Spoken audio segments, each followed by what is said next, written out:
Hello everybody, how are you? I'm Ibrahim English. Today in this poetry session, I'm going to read. This time it's going to be a fable. This is by the same book, a poem from every day of the year. It's called The Frog and the Nightingale. Nightingale is a bird. This video is going to be maybe a little bit long, but it's interesting. So, let's start. Once upon a time, a frog croaked away in Bing Bong every night from dusk to dawn. He croaked on and on and on. The creatures loathed his voice, but alas, they had no choice, and the grass cacophony blared out from the summer tree, at whose foot the frog each night mistread until morning night. Neither stones, nor prayers, nor sticks, insult or place or bricks, still the frog's determination to display his hard elation. He continued singing, continued croaking every day, in spite of everybody's complaints.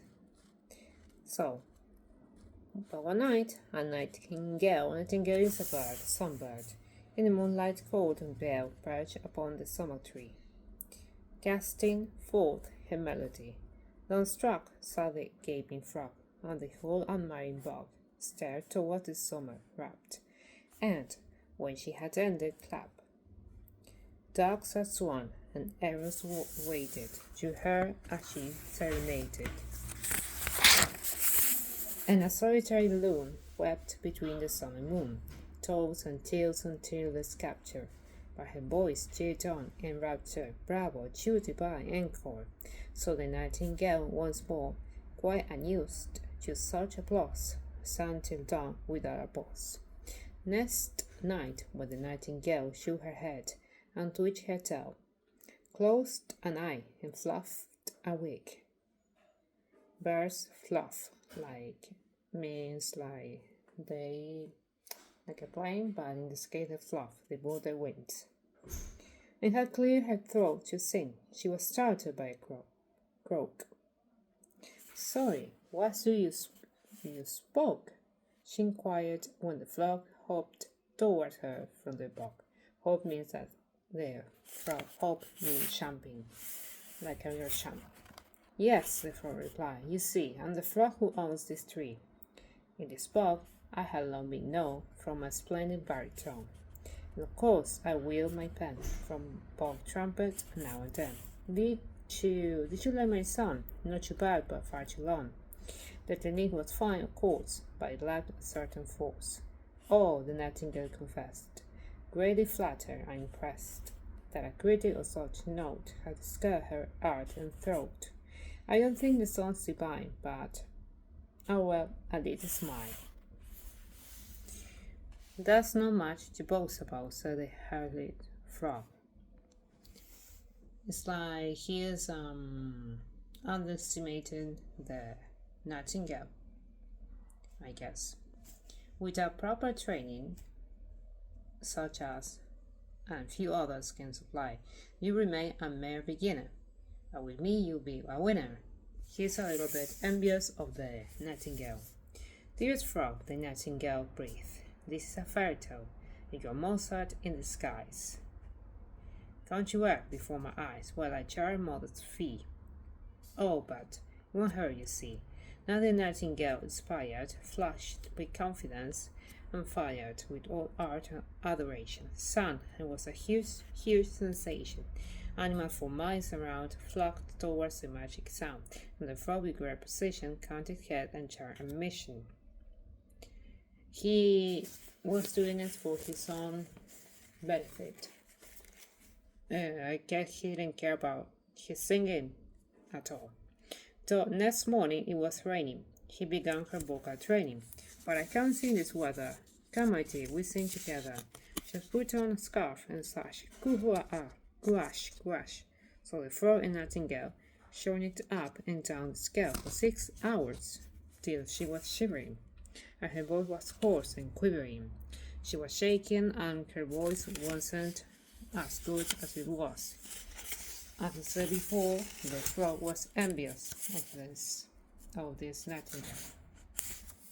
Though sobbed and sleep deprived, in the night her throat revived. The summer tree was bowed with a breathless, tired crowd.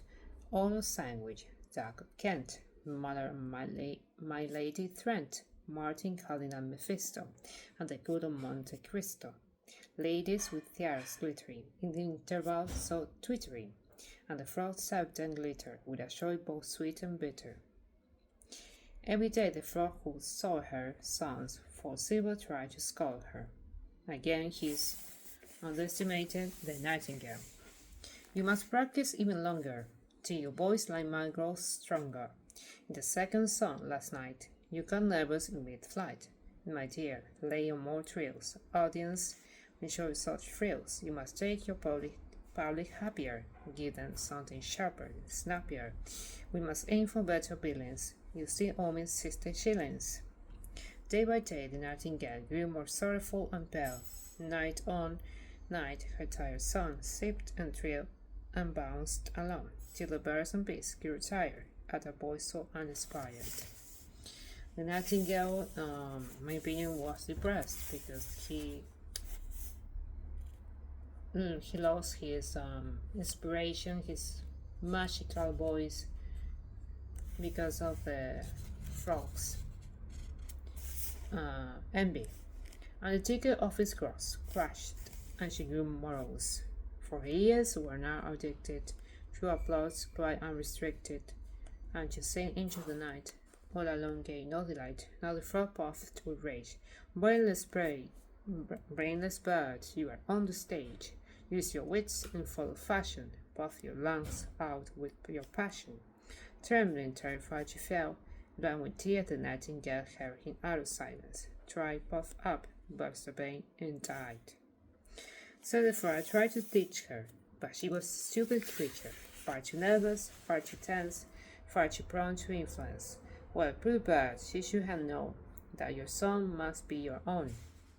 That's why you sing with panache. Coo-ha, coo-ash, coo-ash, and the four-horn of the frog blurred unrevived through the bog. This fable is, now we're talking about that we should be careful about envious people. We should believe in ourselves, in our ability. Not all people in our lives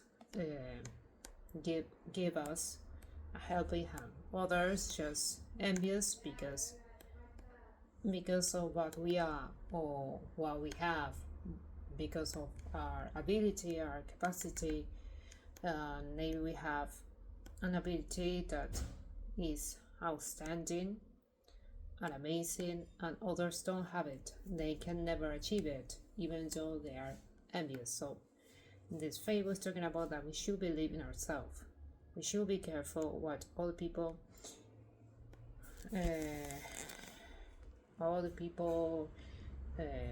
do for us.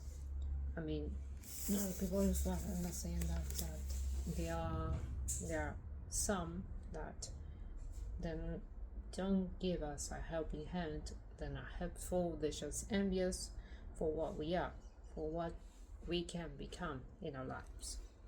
So that's it for today. Hope you like it. Bye bye.